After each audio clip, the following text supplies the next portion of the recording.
என்னங்க, டாக்டர் பாத்தீங்களா? என்னதான் சொல்றாரு? நம்ம பையனுக்கு வந்திருக்கிற நோய் பன்றிக் காய்ச்சலாம். பையனுக்கு 10 வயசுதான் ஆகிறதாலும், பையன் உடல்நிலை மோசமாக இருக்கிறதாலும் இப்போதைக்கு ஏதும் சொல்ல முடியாதுங்கிறாரு. ஆண்டவன்தான் நம்ம மோகனை காப்பாத்தணும்.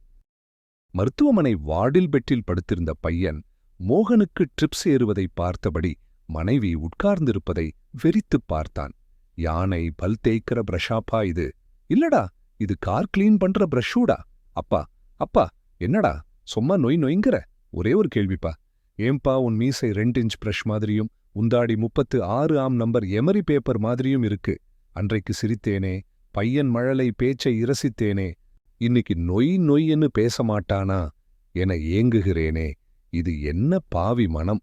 தொண்டைக்குள் குற்ற உணர்வு முள்ளாய் மாட்டிக்கொண்டது போல இதயம் பலமுறை விட்டு விட்டு அடித்தது. வைத்த சோறு கூட 2 பேரும் சாப்பிடல.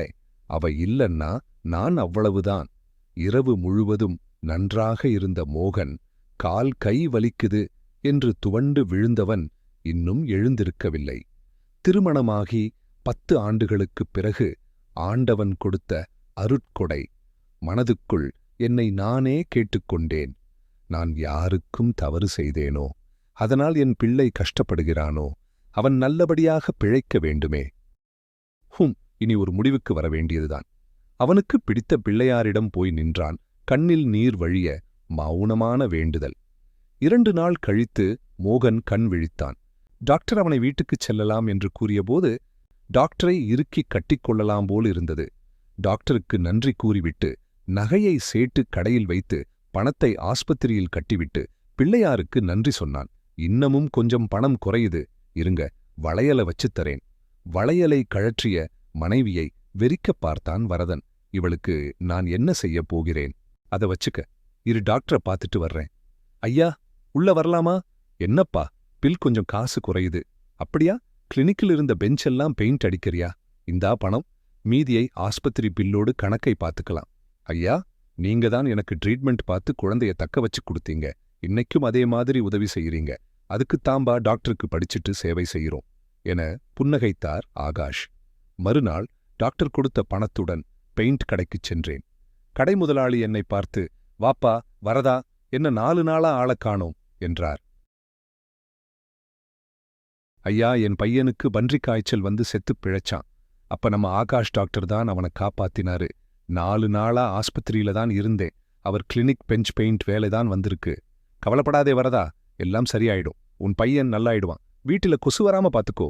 சரி, இப்ப என்ன ஆர்டர் சொல்லு? ஐயா, 2 litre Asian enamel white paint. இந்தாங்க சீட்டு, இதுல மீதி எல்லாம் இருக்கு, எடுத்துக் கொடுங்க. என்னப்பா சின்ன ஆர்டரா இருக்கு? ஆமாம் ஐயா. பில் எவ்வளவு? ரூபாய் 988 ஆகுதுப்பா. இந்தாங்க ஐயா பணம். யாருடா அங்க? இந்த பில்லுக்கு சரக்கு எடுத்து வரதனுக்கு குடுடா. சரி வரதா, இந்தாப்பா உன் கமிஷன் 100 ரூபாய்.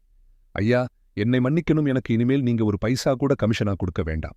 நான் கமிஷன் வாங்கினதால தான் என் ஒரே மகன் சாகக் கிடந்து பொழைச்சிருக்கான்னு நான் நினைக்கிறேன். என்ன வரதா, நீதான் பேசுறியா? பக்கத்து கடையில 20% கமிஷன் தர்றான், மோதிரம் தரான்னு அங்க போய் கொஞ்ச நாள் ஆர்டர் கொடுத்து என் கடை பக்கமே வராம இருந்த இப்ப ரெகுலரா கொடுக்கற கமிஷன் கூட வேண்டாங்கிற. ஆச்சரியமாயிருக்கு, நீயா பேசுற. இன்னமும் கமிஷன் கிடைக்கும்னு சேர்த்து வாங்கிப் போடலாம்னு. கார்பெண்டர் தொழிலுக்கு மாறிடப் போறியா? முதலாளியை வெறிக்கப் பார்த்தான் வரதன். நான் செய்யற வேலைக்கு வீட்டுக்காரங்க கேட்கிற கூலியக் கொடுக்கறாங்க, பின்ன எனக்கு எதுக்கு கமிஷன்? அநியாயமா வந்த பணத்தைக் கொண்டு தண்ணி அடிச்சு குடும்பத்தை கவனிக்காம இருந்த என்னை ஆண்டவன் நல்லா தண்டிச்சிட்டான். இனி குடிக்கவும் போறதில்லை, கமிஷனும் வாங்கப் போறதில்லை. நீங்க நியாயமான ரேட் பில் போட்டா போதும். கமிஷனை கழிச்சு பில் போடுங்க. அந்த பில்லை டாக்டர் கிளினிக்கில் கொடுத்துடுறேன். வரதா, ரொம்ப சந்தோஷம். உன்ன மாதிரி ஒவ்வொரு தொழிலாளியும் நினைச்சு உழைச்சான்னா நம்ம நாடு வெகு சீக்கிரம் வல்லரசா மாறிடும் என்றபடி, டேய் வரதனுக்கு மெமோ பில்ல மாத்திப் போடுடா. கமிஷன் கழிச்சு எவ்வளவு பில்லுன்னு சொல்லு. ஐயா, ரூபாய் 890 ஆகுது. வரதா, இந்தாப்பா மீதிப் பணம். நன்றி ஐயா, நான் வர்றேன். வேகமாகச் சென்றவனை கடை முதலாளி வெகுநேரம் பார்த்துக் கொண்டே இருந்தார். கடவுள் ஒவ்வொருவருக்கும் கஷ்டத்தை கொடுத்தாத்தான் மக்கள் திருந்துவாங்கன்னு நினைக்கிறாரில்ல என்று எண்ணிக்கொண்டிருக்கும் போதே மேலே வைத்திருந்த பிள்ளையார் படத்திலிருந்த பூ கல்லாவின் மீது விழுந்தது.